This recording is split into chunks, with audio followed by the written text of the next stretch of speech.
तो अभी हमें देखना है SPDF electronic configuration. SPDF electronic configuration. What is meant by electronic configuration? The systematic distribution of an electron in a particular orbit and orbital and subatomic orbital is nothing but the electronic configuration of that atom or element. So सबसे पहले देखेंगे यहाँ पे आपको दिखाई दे रही है energy जो बॉटम से टॉप की तरफ बढ़ते बढ़ते जा रही है। Is it clear? तो जो लोअर एनर्जी ऑर्बिटल है, यहाँ हमने ऑर्बिटल को सर्कल में दिखाया है। जो लोअर एनर्जी ऑर्बिटल है वो है 1s। यहाँ पे आप देख सकते हो, यहाँ पे है 1s, फिर ये क्या हो जाएगा 2s, ये हो जाएगा 3s, इसको हम बोलेंगे 4s, इसको हम बोलेंगे 5s, इसको हम बोलेंगे 6s, इसको बोलेंगे 7s और इसको हम बोलेंगे 8s। Is it clear? तो यहाँ पे आपको दिख रहा है 1s, 2s, 3s, 4s, 5s, 6s, 7s, 8s। अब 2s के बगल में आप देंगे 2p ऑर्बिटल, 3s के बगल में देंगे 3p ऑर्बिटल, 4s के बगल में 4p, 5s के बगल में 5p, 6s के बगल में 6p और 7s के बगल में 7p ऑर्बिटल। उसके बाद 3p के बाजू में देंगे 3d, 4p के बाजू में 4d, फिर 5p के बाजू में 5d और 6d के बाजू में 6d ऑर्बिटल। उसके बाद 4f के बाजू में 4d के बाजू में 4f ऑर्बिटल और 5d के बाजू में 5f ऑर्बिटल। इस तरीके से आपने ऑर्बिटल का रचना किया है। देखो पहले इसमें 8, दूसरे इसमें 6, फिर तीसरे इसमें 4 और चौथे इसमें 2 ऑर्बिटल। नीचे से ऊपर एनर्जी क्या हो रही है? ऑर्बिटल की गोज ऑन इंक्रीजिंग, बढ़ते बढ़ते जा रही है। अब मान लीजिए हमारे पास 118 एलिमेंट का इलेक्ट्रॉनिक कॉन्फ़िगरेशन करना है, तो कितने इलेक्ट्रॉन लगेंगे? 118 इलेक्ट्रॉन ही लगेंगे। मान लीजिए उसको हमने टोकरी में रखा है। सो इस टोकरी में कितने इलेक्ट्रॉन है? इस टोकरी में है 118 इलेक्ट्रॉन। 118 इलेक्ट्रॉन है टोकरी के अंदर। तो इस टोकरी के अंदर है 118 इलेक्ट्रॉन्स। अब इस इलेक्ट्रॉन का सिस्टेमेटिकली डिस्ट्रीब्यूशन करना है। आपको मैंने इसके थोड़ी देर पहले ही बताया था कि s ऑर्बिटल में मैक्सिमम 2 इलेक्ट्रॉन रह सकते हैं। 2 इलेक्ट्रॉन मैक्सिमम रह सकते हैं। p के पास 6 इलेक्ट्रॉन मैक्सिमम रह सकते, उससे ज़्यादा नहीं रह सकते। d के पास मैक्सिमम 10 इलेक्ट्रॉन रह सकते हैं, उससे ज़्यादा नहीं रह सकते। f के पास 14 इलेक्ट्रॉन मैक्सिमम रह सकते हैं, उससे ज़्यादा नहीं रह सकते। तो चलो डिस्ट्रीब्यूशन ऑफ एन इलेक्ट्रॉन करेंगे।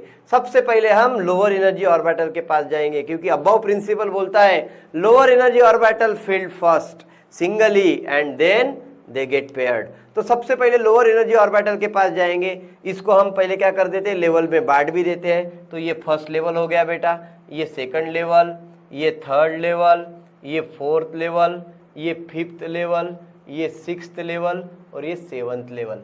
तो अभी इसको हम बोल सकते हैं n इज इक्वल टू 1, इसको बोल सकते हैं n is equal to 2, n is equal to 3, n is equal to 4, n is equal to 5, n is equal to 6, n is equal to 7 and n is equal to 8।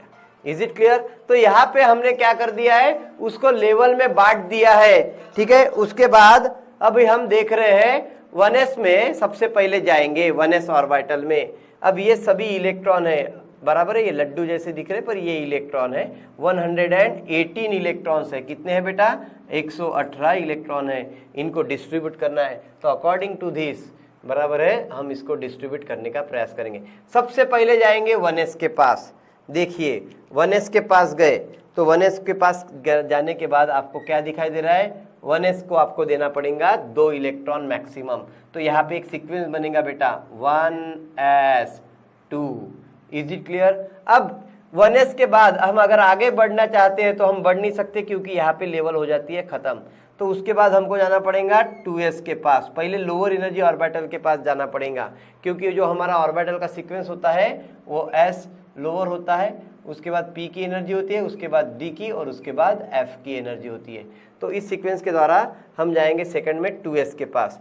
तो 2s के बाद जाने के बाद लेवल चेंज हो गया था, इसीलिए हमने यहाँ पे कॉमा दिया, तो 2s 2 हो गया। उसके बाद 2s के बाद जाने के बाद उसी लेवल में जाएंगे 2p के पास। तो यहाँ पे 2p के पास जाएंगे। तो 2p के पास जाने के बाद हमको क्या मिलेगा? 2p6 करना पड़ेगा उसको, 2p6। उसके बाद इसको कंटिन्यू करेंगे आगे के लेवल में तो क्या हो जाएगा 3s, पर अभी कॉमा देना पड़ेगा आपको क्योंकि नेक्स्ट लेवल में आप पहुंच चुके हो, तो यहाँ पे 3s2 हो जाएगा। फिर 3s2 के बाद आगे हम बढ़ नहीं सकते क्योंकि नेक्स्ट लेवल चालू हो रही है, इसीलिए उसी लेवल में जाना पड़ेगा 3p के पास। p की कैपेसिटी मैक्सिमम 6 इलेक्ट्रॉन है तो 3p6 हो जाएगा। उसके बाद हम 3p से नेक्स्ट लेवल में जाएंगे 4s के पास, तो उसके पहले कॉमा आएगा। इन शॉर्ट जब भी कोई नया s आएगा उसके पहले कॉमा आएगा। Is it clear? तो 4s2 हो जाएगा। फिर उसके बाद हम उसी में थर्ड इसमें जाएंगे, 3d में जाएंगे क्योंकि ये बचा था, तो 3d में जाते हैं बेटा तो 10 इलेक्ट्रॉन आपको यहाँ पे देना पड़ता है मैक्सिमम, 3d10।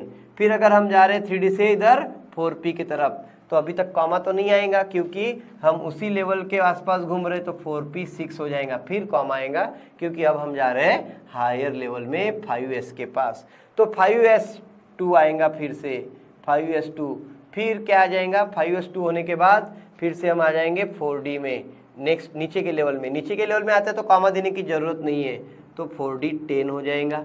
उसके बाद 4d के बाद हम जाते हैं 5p में, तो 5p फिर से 6 हो जाएगा, 5p 6 हो जाएगा। और 5p के बाद हम नेक्स्ट लेवल में जाते हैं तो 6s में नेक्स्ट लेवल में जाते हैं, इसलिए इसके पहले कॉमा आएगा, 6s2 आएगा। उसके बाद 4f14 हो जाएगा, बराबर है, तो 4f14 हो जाएगा, 4f14। उसके बाद हम जाएंगे 5d में, तो 5d10 हो जाएगा, 5d10 हो जाएगा। और 5d10 के बाद जाओगे तो 6p6 हो जाएगा। Is it clear? और उसके बाद फिर से नया कॉमा आएगा क्योंकि नए ऑर्बिटल में जा रहे हो, 7s2 में जा रहे हो आप, बराबर है, तो यहाँ पे आएगा 7s2। उसके बाद बेटा आप 5f में जाओगे, 5f14 हो जाएगा, 5f14। उसके बाद 6d10 हो जाएगा, 6d10 हो जाएगा। उसके बाद आप जाओगे 7p में, तो 7p6 हो जाएगा।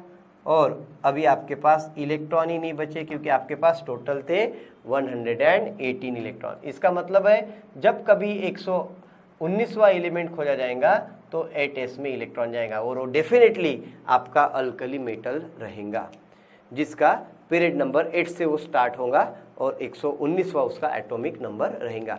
सो इज दिस आपका एसपीडीएफ का सीक्वेंस आपको मिल जाता है। अकॉर्डिंग टू दिस सीक्वेंस आपको अभी क्या करना पड़ता है, एलिमेंट का इलेक्ट्रॉनिक कॉन्फ़िगरेशन लिखना पड़ता है। जैसे फॉर एग्जाम्पल अगर हम देखते हैं सोडियम हैविंग एटॉमिक नंबर 11, तो फॉर एग्जाम्पल में देखते हैं सोडियम का इलेक्ट्रॉनिक कॉन्फ़िगरेशन कैसे करेंगे।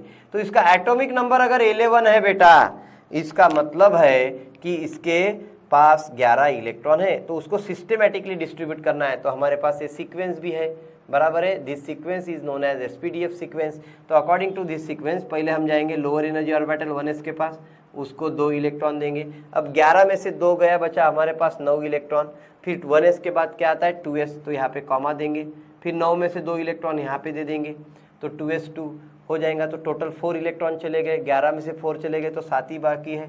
2s2 के बाद आता है 2p6, अब 7 में से 6 चले गए बेटा, अब आपके पास 1 ही इलेक्ट्रॉन बाकी है और वो 1 इलेक्ट्रॉन आपको देना है 3s1 में। अब s की कैपेसिटी मैक्सिमम 2 इलेक्ट्रॉन की थी, पर इसका मतलब ये नहीं कि 2 इलेक्ट्रॉन आएंगे तो ही इलेक्ट्रॉन उसमें जाएगा।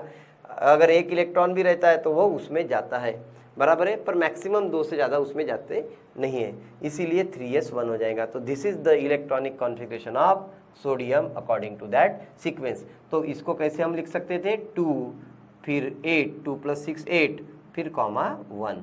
So this is nothing but the sodium is our alkali metal because the valence orbit of sodium contain only 1 electron. Is it clear? तो इस तरीके से हम किसी भी एलिमेंट का इलेक्ट्रॉनिक कॉन्फ़िगरेशन लिख सकते हैं। जैसे कि उदाहरण के तौर पर हम क्रोमियम का लिखते हैं, एटॉमिक नंबर 24, तो इसका कैसे आएगा 1s2, बराबर है, पहली ऑर्बिट में 2 इलेक्ट्रॉन, फिर सेकंड ऑर्बिट में 2s2 2p6, फिर थर्ड ऑर्बिट में 3s2 3p6। Is it clear? फिर कॉमा आएगा, फिर 4s2 और अभी 3d। टोटल करो 10 12 और 6 18 20, बचे कितने 4, तो 3d4। तो ये आ जाएगा क्रोमियम का electronic configuration. Is it clear? So इस तरीके से हम किसी भी एलिमेंट का electronic configuration with the help of SPDF electronic configuration के आधार पर लिख सकते हैं।